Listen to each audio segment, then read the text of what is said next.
Here are 5 reasons desirable Christian women don't notice some guys. Number 1, you will be invisible to desirable Christian women if you don't go to the places where these types of women go. I find that most men who feel invisible to desirable Christian women often get defensive and say something like, "What desirable Christian women? There are none. They don't see me because they don't exist." This is just not true.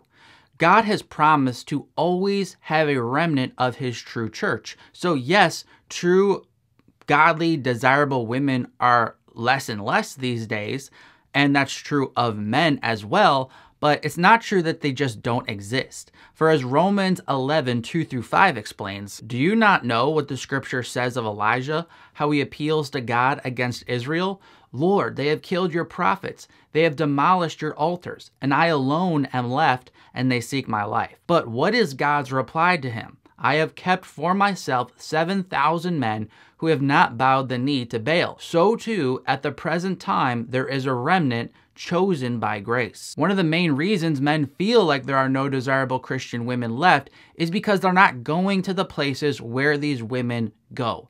Are you a member of a local church, actively involved in serving your community, going on mission trips, attending weekly Bible studies, fellowshipping with other Christians? The truth is, if you're just scrolling online, you're going to end up feeling jaded about women. Number 2, you will be invisible to desirable Christian women if you're not willing to risk rejection. As NF writes in his song, "Remember This," "I heard that life's too short. Don't let it pass you by. We waste a lot of time crying over wasted time. It's not about what people think. It's how you feel inside. My biggest failures in life are knowing I never tried. Think your own thoughts. Don't let them do it for you. Say you want a drink for you. Don't wait for people to pour it on you. Cut out the lies. Stay close to the people you know are loyal.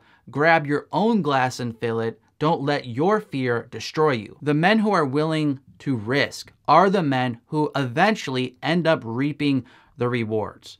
It's not wise to never take risks. Now, you don't want to take unwise risks. There's a difference between taking a stupid risk that's not worth it or just doesn't have a good ratio to risk reward, but it is also unwise to live a life where you never risk anything. Why is this true? Because in life, you just have to pick your path of suffering at times. We often want God to erase the pain in our lives. It's the modern tactic with medicine. You get a fever, you take medicine, make the fever go away. You get a pain, you run to the doctor for a pill to make it feel better. And I'm not saying that we shouldn't try to have medical intervention, but the pain isn't always a problem. Sometimes it's your body's natural way of healing itself.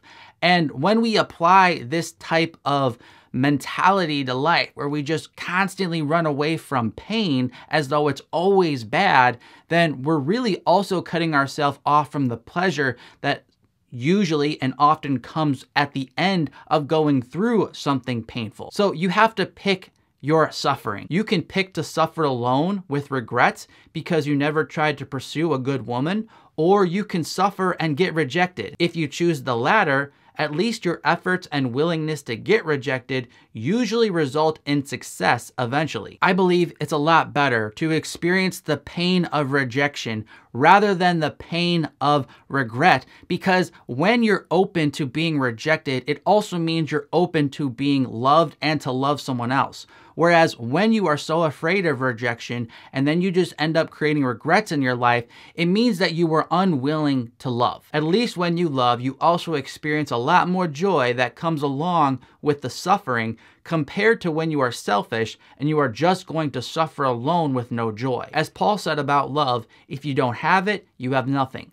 Of course, he was talking about love for God and love for people in general, but nonetheless, if you want to be married, but you are so afraid of rejection that you are unwilling to risk anything to love a woman, this will result in a lonely life. And at least if you get rejected, you can live with the peace of knowing you tried. Number 3, if you're idolizing emotional safety, good women will not see you. As C.S. Lewis wrote, "There is no safe investment. To love at all is to be vulnerable. Love anything, and your heart will certainly be wrung and possibly broken. If you want to make sure of keeping it intact, you must give your heart to no one, not even to an animal. Wrap it carefully round with hobbies and little luxuries. Avoid all entanglements. Lock it up safe in the casket or coffin of your selfishness. But in that casket, safe, dark, motionless, airless, it will change. It will not be broken. It will become unbreakable, impenetrable, irredeemable. The alternative to tragedy, or at least to the risk of tragedy, is damnation. The only place outside of heaven where you can be perfectly safe from all the dangers and perturbations of love is hell. If you're obsessed with personal safety, obsessed with not getting hurt, so afraid of getting rejected, then you won't even try to pursue a woman. It's possible that desirable women don't see you because deep down, you don't even want to be seen. You're intentionally hiding yourself from women because you don't want to get hurt, and so you know the best way not to get hurt is to not even try. But here's the thing, a self-serving life is a loveless life, and a loveless life is a meaningless life. And I'm not just talking about romantic love, I'm just saying love in general. If you don't love, if you don't risk, which includes romantic love for most men towards a woman, then that does end up resulting in a very meaningless life. Number 4, a man is invisible to a desirable woman when he lacks what she needs. A good woman certainly does want to provide good things for the man God brings into her life, but she also knows that it has to be a two-way street. She can't just have the things he needs. He also needs to possess those things that she needs. So what does a good woman want and need from a man? Basically, she needs him to be able to fulfill the biblical roles of a Christian husband. And at minimum, that requires 4 things: to pursue, to protect, to provide, and to be the spiritual leader in the family unit. And number 5, God will make you invisible to desirable Christian women when these are not the right woman for you. Sometimes you're going to go unseen, not because you have some huge character flaw or the other 4 points that I mentioned.